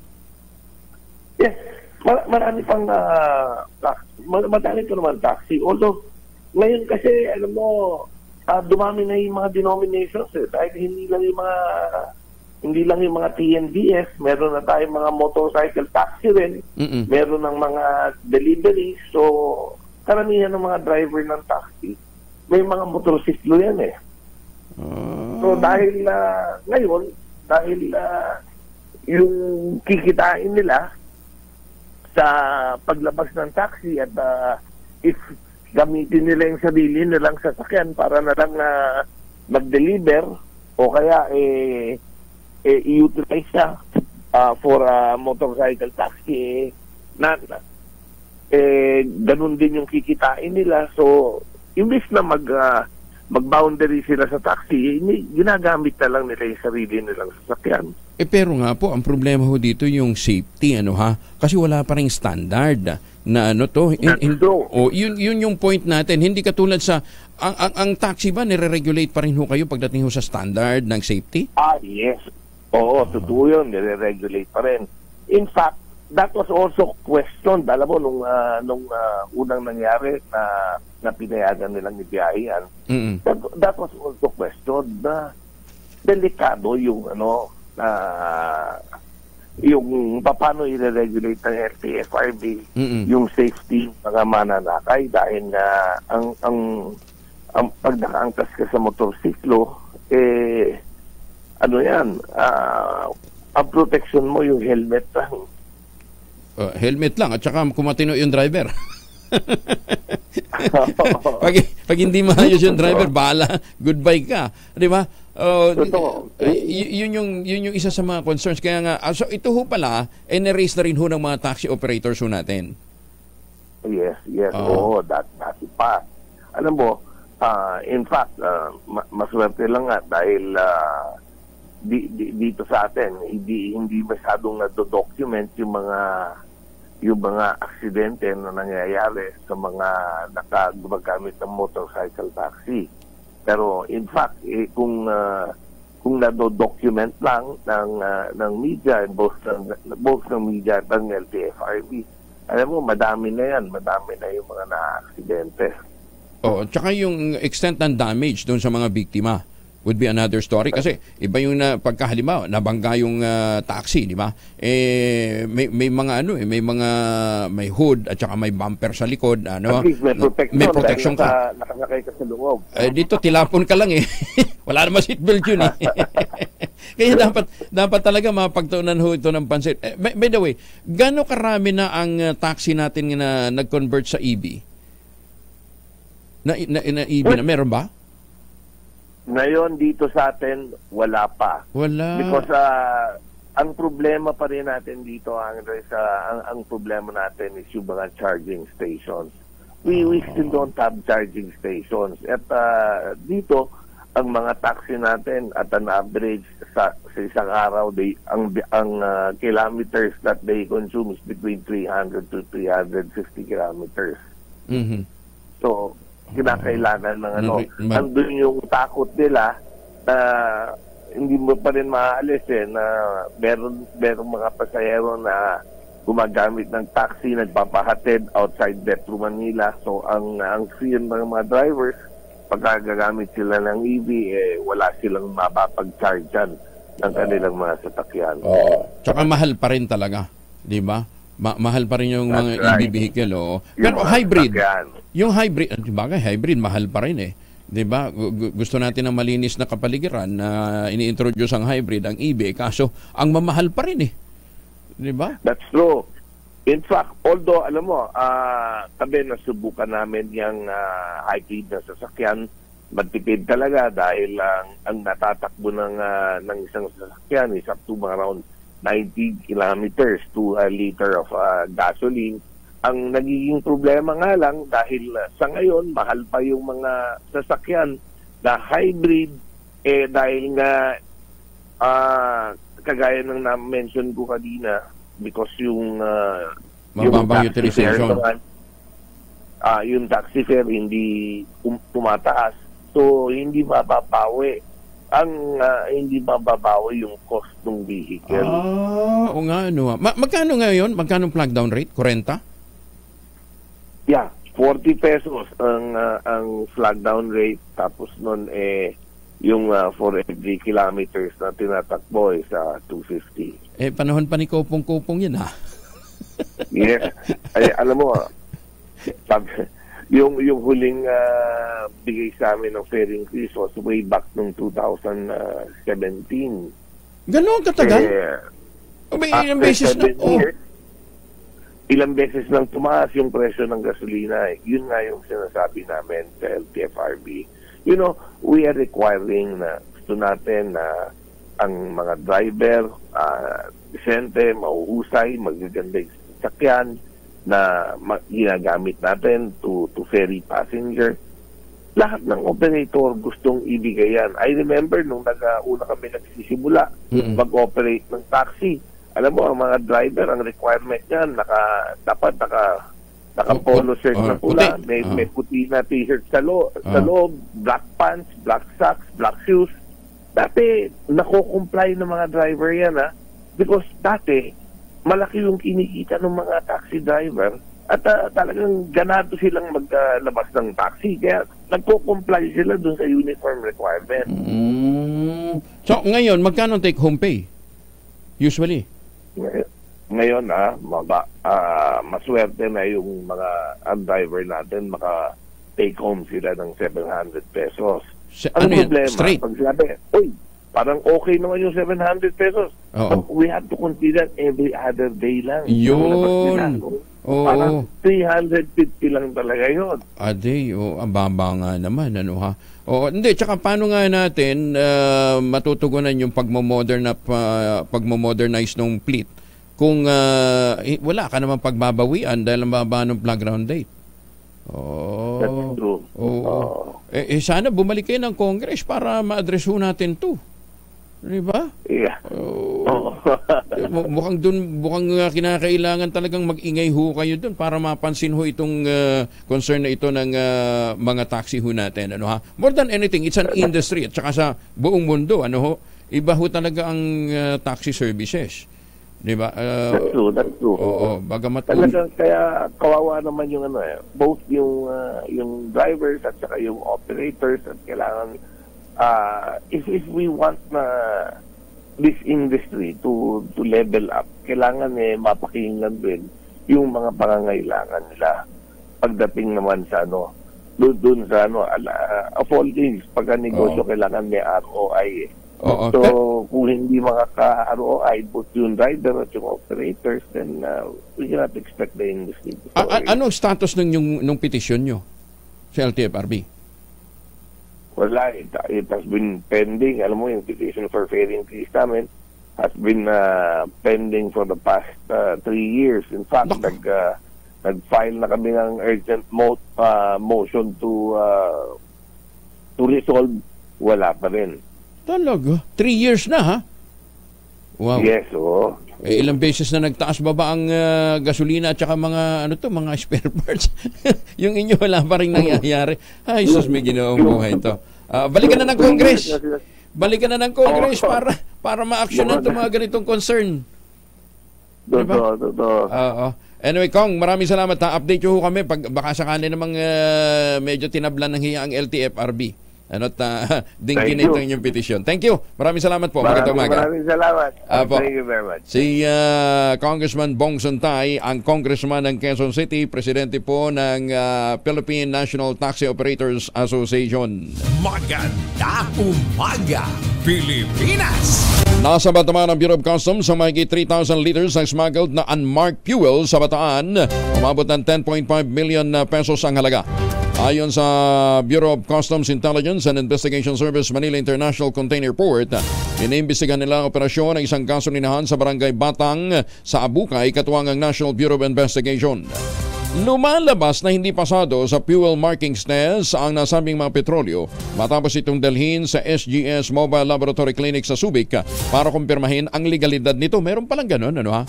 Bukod dito, nakuha din ang 2,587 liters ng diesel, 3,134 liters ng unleaded gasoline at 5,342 liters ng petroleum o premium gasoline. Ayon kay BOC Intelligence Director Bernie Enciso, pasado ang mga ito sa fuel marking test, ngunit bigong maipakita ng may-ari ng gasolinahan ang proof of payment of duties and taxes para sa mga nasabing imported na produkto. Alamin natin kung patuloy na magiging malamig ang panahon. Kumusta hindi natin si Aghon, ha? Mula kay Dan Villamil mula sa Pag-asa. Dan, good morning. Good morning po, Sir Angel, sa ating mga tagapakinig dito sa DZRH. Makaranas pa rin tayo ng pag-ulan sa ilang bahagi ng ating bansa dito sa areas ng Mindanao, Central Visayas at sa mga lalawigan ng Negros Occidental at Southern Leyte. Bunsod pa rin yan ng troughing extension ng isang low pressure area sa labas ng ating Philippine Area of Responsibility. Sa mga nabagitang lugar, patuloy tayong maging handa at alerto sa mga banta ng biglang pagbaha at pagguho ng lupa, lalong-lalo na kung tuloy-tuloy ang pag-ulan na mararanasan. Samantala ito namang northeast monsoon o yung malamig na hanging amihan ang patuloy na umiiral sa malaking bahagi ng Luzon. Makaranas pa rin tayo ng mga kaulapan na may mahinang pag-ulan sa silangang bahagi ng Luzon sa mga areas ng Aurora, Quezon at sa Bicol region. Sa nalalawing bahagi ng ating bansa ay maaliwalas sa panahon na ating inaasahan. May tsansa pa rin ng mga light rain sa dagliang pag-ambon na dala ng amihan sa Metro Manila and the rest of Luzon. Samantala may tsansa naman tayo ng thunderstorms o yung mga pulupulong pag-ulan na may pakulog at pakidlat sa nalalabing bahagi ng Visayas. Temperature forecast para sa Metro Manila ngayong araw ay mula 24 to 31 degrees Celsius. 15 to 24 degrees dito sa Baguio City. Wow. At 24 to 30 degrees Celsius sa Legazpi City. Sa kalagayan natin karagatan, wala na tayong gale warning na nakataas sa anumang baybayin na ating kapuluan. Ngunit iba yung pag-ingat pa rin po sa ating mga kababayan na maglalayag silangang baybayin ng Southern Luzon, Visayas at Mindanao dahil posible tayong makaranas ng katamtaman hanggang sa maalong karagatan sa mga nabanggit na lugar. Yung pag-ulan sa Mindanao, Dan? Opo, so ngayong araw, makakaranas pa rin po tayo ng pag-ulan sa buong Mindanao. Naku. Pero starting tomorrow po ay improving, magsisimula na pong mas gumanda ang panahon sa lugar na ito. Improving weather conditions na po sa malaking bahagi ng Visayas at buong Mindanao. Si Aghon, anong status? Wala pa po tayong binabantayang bagyo, no? Pero maliit pa rin po yung chance nitong low pressure area na maging bagyo. So, maliit pa rin po yung chance na magkaroon tayo ng bagyo sa mga sunod na araw. Okay, Dan, maraming salamat ha. Magandang umaga. Maraming salamat po, magandang umaga. Si Dan Villamil mula po sa Pag-asa. Magandang umaga, Pilipinas! Bilang pagpapakita ng suporta niya sa industriya ng pelikulang Pilipino, lumipad sa California si Interior and Local Government Secretary Benhur Abalos upang daluhan ang kauna-unahang Manila International Film Festival sa Estados Unidos. Si Abalos ang naging speaker at guest of honor ng naging awards night ceremony kung saan personal niyang pinasalamatan ang maiden run ng MIFF. Ibinida sa MIFF ang 10 movie entries na ipinalabas sa 49th Metro Manila Film Festival. Ang sabi ho ni Abalos, we are here to truly show that we support the Filipino film industry as we believe our gawa, hindi salita, principle. Kita ho nila. Habang nasa Amerika, umaasa rin si Abalos na makakasama ang ilang foreign artists at mga producers para maimbitehan na mag-shoot ng pelikula sa Pilipinas at maipakita ang magagandang lugar ng ating bansa. Una rito nakipagpulong si Abalos sa mga local film producer ng Film Development Council of the Philippines para mapag-usapan ang maaaring maibigay na tulong ng DILG at ang gobyerno sa pagsigla ng film industry. Ngayong pumasok ng Love Month, nagmabala ang Cybercrime Investigation and Coordinating Center o CICC ng DICT laban sa love scam. Sa inilunsad na kampanya ng CICC, nagpaalala ito sa publiko na mag-ingat sa mga nagpapakilala online, nagpapanggap na potential love partner. Ayon sa CICC Executive Director na si Alexander Ramos, walang pinipilang kasarian, edad o estado sa buhay ang mga target ng naturang scam. Ayon naman sa Scam Watch Philippines, ito ang profile ng mga love scammer online. Ang sad boy o sad girl, pagkapalungkot-lungkot kunwari, the seducer, the investor. Nako, eto, may tumawag nga sa akin. Sino kayong bruhang nagbigay ng number ko? Walang yung nagbigay ng number. Tumawag sa akin, nag-o-offer ng investment. Sabi ko, I'm not interested. Englishera pa. Ano ta ako naman kung saan probinsya galing. Ako pa anad ba? Ako ana. Ayan ha. Halatang-halata mo naman galing sa galing sa kababayan ko sa Mindanao ha. Meron din, the serviceman, the escort, the blackmailer, the slow burn, and the predator. Ayan ha. Kaya sa lahat ho ng mga naghahunting ng partner para po sa Valentine's Day, ingat-ingat kayo. Maraming mga manloloko. Umaga, Pilipinas! Ito, alang lokohan. Pagka binigyan ho ninyo ng tangerine chocolate, sigurado mapapasmile. Bakit ho? Masarap na. Lasang imported, magandang packaging, gawang atin pa. Kasi bawat kagat ho ninyo sa tangerine chocolate, ang naiisip po natin, ang tulong natin sa mga magsasaka at mga Pilipinong MSMEs. Ang tangerine chocolate po ay produkto ng mga magniniyog, mga magsasaka dyan po sa lalawigan ng Quezon, na tinulungan po ni Dr. Helen Tan na makuha po yung mga magandang planting material ng kakao galing Davao. Itinanim yan sa ilalim ng mga nyugan at eventually nung makapag-produce na sila ng enough number of beans para ma-process, dinevelop po nila ang tangerine chocolate. Available sa 0919-095-5935. I-check din po ninyo sa tangerinechocolate.ph yung iba't iba pong mga variants. May 10 variants po yung available. Ngayon, ang gagawin ho ninyo, ay kasi ginamit ho raw materials galing din ho sa mga magsasaka. I-check po ninyo 0919-095-5935 o sa tangerinechocolate.ph. Sabi nga po ni Dr. Helen Tan, sino bang magmamalasakit sa Pilipino kundi ang kapwa Pilipino. Kaya tangkilikin natin ang gawang atin. Ang direktor muna ng Office of Civil Defense and the RRMC, si Director Edgar Posadas. Director, magandang umaga po. Magandang umaga po at magandang umaga po sa lahat ng nanonood at nakikinig sa inyong programa ngayon. Gaano ba karami talaga yung apektado na ng pagbaha dyan sa Davao Regions? Yung joint, yung latest po natin na datos, of course ito po ay nagbabago pa dahil dumadating pa po yung mga reports for both ang Davao Region at saka Caraga po. Umaabot na po sa 27,245 yung affected families or 98,793 na individual po at 139 po yung affected barangays po. And we have at this point yun pong mga displaced families amounting to or totaling to 12,330. 5,132 po dito na mga pamilya ay pansamantalang tumutuloy sa mga evacuation centers natin for both regions. At sa ngayon po, we have a total number of 114 evacuation centers for both regions 11 and 12. Hindi ba nag-improve?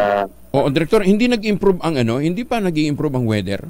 Kasi it seems, sabi nga nung mga nakausap namin kahapon, nananatili ho sila sa mga evacuation center. Sabi ko, teka, parang hindi masyado nabibigyan ng emphasis. Apo. Kung nasa Jensan po tayo ngayon, tamang-tama po kasi karugtong lang po itong region. Hapon po, nung papunta tayo dito, medyo maggalaw po. Okay. So, ibig sabihin, as we speak, medyo maulan pa rin. Direktor. Naku. Talagang masama nga panahon, naputol yung linya. Greg, paki-reestablish ha. Hanap buhay muna tayo. Maganda umaga, Pilipinas! Alas 5:39. Ang balik. Ang nakausap din po natin kahapon ng medyo mahaba po yung ating regional director sa Davao.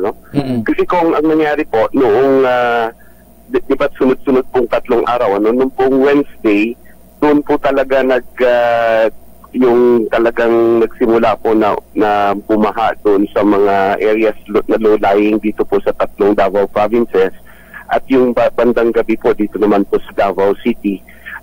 Pero sa ngayon po, medyo gumaganda naman po yung panahon. Kahapon po, nung umaga, medyo umaaraw hanggang tanghali. Tapos bumuhos po yung ulan ng bandang hapon hanggang gabi na po yun. Anong rekomendasyon nyo? Kasi mukhang paulit-ulit na lang na yung mga ini-evacuate natin nandun sa mga low-lying areas. May rekomendasyon na kayo ng relocation? Yun naman po kung ay talagang nakapaloob din po yan even sa mga local green plans po ng ating mga lokal na pamahalaan. In fact, kung meron pong inisyatiba ang ating regional office dito sa Davao ng isang parang forum po na pag-uusapan po ito, in the pipeline po ito ngayong with urgency ngayon pong Pebrero, na iimbitahan po natin lahat yung mga lokal na pamahalaan. This was relayed to me po kagabi by Director Dayang Hirang. At yun po mga ahensya ng gobyerno para po pag-usapan at bumalangkas po ng way forward natin na mas maayos at mas utilizing po yung available technology natin at yung siyensya para po mas hindi po tayo paulit-ulit na ganito. Of course po, we cannot control yung the weather basically, ang sabi po nila, it's just the amount of rain really na bumagsak. Pero yun nga po, we have to do something about it. Tama po kayo, and that is in the pipeline with ngayong Pebrero Kong. Oo. Total priority talaga housing, di ba? Di baka maganda maisama sa relocation. May 4 na daw na namatay sa Davao Region. Ilan ang casualty natin? Meron po tayong report, Kong. Meron po tayo sa amin po. Ang datos namin ay isa lang po muna. Pero meron nga po tayong narinig na ganyan. Pero for validation po. Once po na ma-validate natin at ma-receive po natin yung official report kung iuulat po natin sa inyo the next time around na mag-usap tayo. Pero ilan ang missing? Meron pong nakalagay po dito sa aming datos kung isa po. Isa lang. Ang nakalagay sa ngayon na reported, opo. Pero binavalidate nga po namin ito. At saka meron pong 6 na injuries, sir. Yung natabunan, yung natabunan ng landslide, hindi pa rin daw nare-recover eh. Asa na ba yun? Opo, at hinihintay rin po namin para po officially ma-report sa amin once we receive po yung official po na report from the LGU at ma-process po ng ating regional office. Definitely may isasama po natin sa datos natin yan. Oo, ang hirap kasi dahil tuloy nga ho yung mga pag-ulan, nandun yung threat ng landslides, kaya hindi makagalaw ngayon itong kahit ng mga rescuers natin dyan po sa Region 11. Director, ingat po kayo ha. Oo. Maraming salamat po kung sa pagkakataon. We will continue to mag-ulat sa inyo sa next time around. At dito nga po, medyo busy po yung ating mga responders, kaya ngayon pa lang po dumadating yung datos kong kasi yun nga po talagang biglang bumuhos po yung ulan and nagkaroon tayo ng flooding noong Wednesday. Oo, kaya thank you very much po. Hindi, tsaka doon sa mga baka meron ho kayong mga extra dyan, imbis na ipambili nyo ng tikoy, ipadala nyo na lamang ho sa mga relief agencies ho natin para maipadala doon sa mga nangangailangan nating kababayan. Ang nasa evacuation ngayon, 12,000? Tama yung data ko? Apo. 12,000 plus. Okay. Director, thank you ha. Maraming salamat po. Ingat po kayo. Magandang umaga. Thank you very much po. Magandang umaga po. Magandang umaga. At may buntag sa mga tigpaminaw nato sa radyo natin diyan sa Mindanao, sa Isulan, sa Sultan Kudarat, Isulan Sultan Kudarat, sa Jensan, sa Glan Sarangani, di ba? Ubay-ubay bang mga radio stations nato nga appeal kauban sa radyo natin nationwide network ka. Maganda umaga, Pilipinas! Oras mo na sa buong Kapuluan, 45 makalipas ang alas 5 ng umaga. Seaman, sabi niya, doon ba sa binabanggit mong proyekto ng Westchester Realty may discount ang mga seafarers? Magandang idea yan ginawang Nico Valencia, tingnan ho natin. Pero ano bang hihirit pa natin discount? Pinakamura na nga ito sa sa housing industry na ready for occupancy unit. 20,000 pesos all in down payment. Pwede ka nang maglipat bahay agad after ng take out ng Pag-ibig housing loan. So ano pa hiniintay ho ninyo? Di ba? Bago kayo mag-isip ng discount, habulin nyo na yung 5% discount na pwede rin namang gives. Ayun, ito pa rin ang pangarap na magkaroon ng sariling bahay sa presyong abot kaya. Mag-text ho kayo, makipag-ugnayan sa 0996 501-5555 o dili kaya sa 0947-434-5555. Pero pinakamaganda, puntahan ho ninyo para personal ho ninyo makita na yung township nasa loob mismo ho ng township, yung pong munisipyo, simbahan, eskwelahan, palengke, di ba? At kagandahan dito, sabi nga ni Marlo Cabral, dahil yung anak niya doon nakatira, hindi talaga binabaha. Yan isang magandang advantage yan. At kung kayo bibili, magpapareserve, may chance pa ho kayo manalo ng trip for 2 to an Asian destination. Pwede ho kayong bumiyahin ng libre ng Hong Kong, Taiwan, Singapore, Japan. Take advantage natin yung opportunity na yan. Ito pa rin ang pangarap na magkaroon ng sariling bahay sa presyong abot kaya. 0996-501-5555 at 0947-434-5555. Maganda umaga, Pilipinas! Meron hong kasunduan ng Pilipinas at ang Vietnam para po sa South China Sea. Detalye ng balita mula kay Edgel Parosa, RH52. Edgel. Kuya Angel, sa kaunang beses matapos ang 8 taon, nagpulong ulit ang mga national security official ng Pilipinas at Vietnam sa gitna ng tumitinding pagbabado sa seguridad sa rehiyon, partikular sa West Philippine Sea. Nagsagawa ng sariling bilateral meeting sa Secretary Eduardo Anyo at Security Minister Do Lam sa sidelines ng Special ni Pangulong Bongbong Marcos Anoy nito lamang buwan ng Enero. Sa pahayag na inilabas ni Anyo kagabi, nagkasundo sila nila na paramihin pang pakikipag-ugnayang magpapalalim umano sa relasyon ng dalawang bansang may mutual interest sa rehiyon. Kasamang natalakay sa pulong ang issue sa South China Sea kung saan nagpahayag ng pagiging positibo si Anyo sa nilagdaang Memorandum of Understanding ng dalawang bansa sa maritime security. Hinimok ng kalihim ng Pilipinas ang opisyal ng Vietnam na maging aktibo sa ASEAN Coast Guard Forum at idiin ng ASEAN Centrality. Kamakailan lamang lumagda ng kasunduan ng dalawang bansa para mapahusay ang pagbabantay ng mga Coast Guard dito sa mga insidente sa tensyonadong teritoryo. Patatandaan bagong security bill, isa rin ang naturang Southeast Asian country sa mga may problema sa pag-angkin ng China sa buong South China Sea. Para sa kauna-unahan sa Pilipinas, DZRH, ito si Edniel Parrosa. Tuloy-tuloy sa pagbabalita, tuloy-tuloy sa serbisyo. Sama-sama tayo, Pilipino. Maganda umaga, Pilipinas! Maraming salamat, Tigel. Ay, magandang umaga kay Justice Max De Leon. Kahapon nga pala ay 88th anniversary ng Court of Appeals. Muli, binabati ho natin ang mga justices ho ng Court of Appeals. Siyempre, binabati ho sila ni Chief Justice Alex Gesmundo. Ayan, ha? At syempre sa lahat ng ating mga justices, kay Court Administrator Raul Villanueva at Deputy Court Administrator Leo Madraso. Ayan, happy listening ho sa inyo, ha? Kaagang gamisin naman yan. Para yan si PGM Wick Veloso ng GSIS. Ang aga-agang hong gumigising, ha? Siguro naka-ultabayo sila. Kaya dahil magandang tulog, magandang gising. Mag-ultabayo ho ngayon ang sagay ni nalalabanan ho natin ang iba't ibang stressful na mga pangyayari sa ating buhay para wag mag-cause ng depression. Pag maganda tulog, maganda gising. Yan po ang advantage ho ng mga nagtitake ng ultamayo. Kaya pag gising ho nila, para bang ganadong-ganado sila nagampanan ang kanilang mga obligasyon sa buhay. Ang ultamayo po ang kauna-unahang postbiotic food supplement na rehistrado sa Food and Drug Administration at rekomendado po ng mga doktor. Hindi po ito gamot, ha? Wala po itong therapeutic claim. Pero ito po yung nire-recommenda ng mga doktor dahil subok na ho nila. Available sa Mercury, sa iba't ibang mga butika, sa Mesco Drug, sa Pasmed, sa Joan's Pharmacy at sa Curamed, at available din po sa Lazada at saka sa Shopee. Basta tiyakin lamang ho ninyo na ito po ay galing sa Tiexis Health Ventures. Ayan, ha?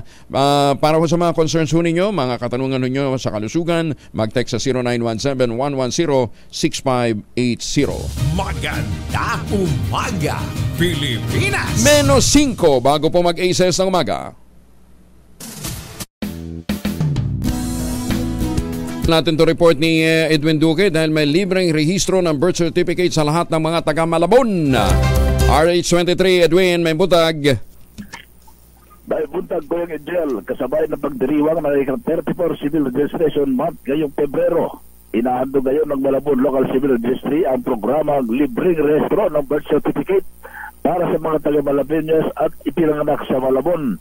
Ayon kay Mayor Jenny Sandoval, bukas na ngayon, ngayong araw, pero tinumpisa na kapong ko, Angel, para sa mga nais mag-avail ng libreng serbisyo, kung saan ay magtungo lamang muna sa Civil Registry Office na matatagpuan naman sa 4th floor sa Malabon City Hall. Maaari manong magpatala mula Pebrero 1 hanggang Pebrero 29, 2024, mula Lunes hanggang Biyernes, alas 8 ng umaga hanggang alas 5 ng hapon.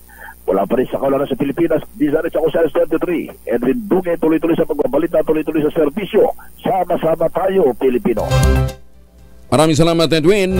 At muli magtanim ng kawayan para sa kalikasan at kabuhayan. Kuya Angel po, siya ang Lapalmones, nag-iiwan sa inyo na isang magandang umaga. Maraming salamat sa inyo walang sawang pagsubaybay, pakikinig at pagtitiwala. Ang ating quote of the day ay galing po kay Carl Gustav Jung, isa pong Swiss psychiatrist. At siya po yung nagsulong ng analytical psychology. Ang sabi ho niya, know all the theories, master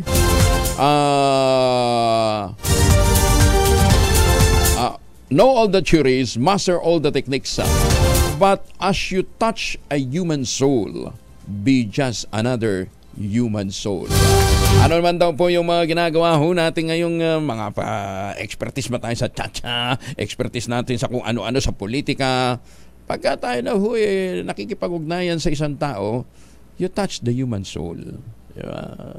Maging tao ho tayo. Ayan, ha? Happy weekend!